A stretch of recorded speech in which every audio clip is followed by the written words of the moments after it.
आरो जों गोजोननाय मोनदों गोबां गोजोननाय मोनदों मानो होनब्ला दिनैहाय जोङो 10 बोसोर 6 माह जानानै जों माने बाहेराव फैनो मोनबाय बिनि थाखाय गोजोननाय मोनबाय बेसेबां बोसोर थानांगौ 10 बोसोर 6 माह 7 दिन जाबाय दिनैसिमाव नोंथांमोननि दिनै साबेसे दिनै जोङो ओरैनो 6 जन गबाय आरो माखासे लोगोफ्रा माने क्लियार जायाखै बिनि थाखाय फैनो मोनाखै बिसोरो बावैसोनि उनाव फैनो मोनगोन आसा खालामदों आरो लोगोसे दिनैहाय जोंनि थाखाय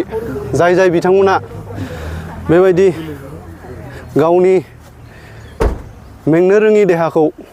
बावनानै जोंखौहाय उदां खालामनो थाखाय होसो बेबायदिनो सेन्ट्रेल गभर्नमेन्ट आरो स्टेट गभर्नमेन्ट आरो बिटिआर गभर्नमेन्टआव खाख्रुब ना बिसोरो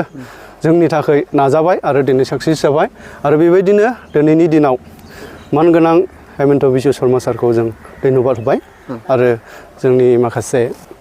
बिटिआरनि बर' लिडारफोरखौबो जों धन्यबाद होबाय लोगोसे जोंनो बे बेल मारिनायाव जायहा फाइनान्स सापर्ट होबाय बिथां फेरेंगा बसुमतारी बिथांखौबो जों दिनैनि दिनाव आङो धन्यबाद होबाय हामबायसै नोंथाङा जिहेतु बर' हारिनि थाखाय गोलाव सम जिहेतु जेल जानांबाय बे समाव मा बुंगोन बेखौ आं उनाव बुंगोन दा सम आरो आसाम सरकार आरो बिटिआर सरकारखौ जोंनिफ्राय गोजोननाय बावनाय थाबाय माखासे जों दिनै 10.5 बोसोरनि उनावहाय दिनै जों जोबथेसालिनिफ्राय ओंखारबोनो हानायनि थाखाय आरो बिथांमोना जोबोद मोजां पजिटिभ सापर्ट खालामनायनि थाखाय जों जोबोद गोजोननाय मोनदों थेंक इउ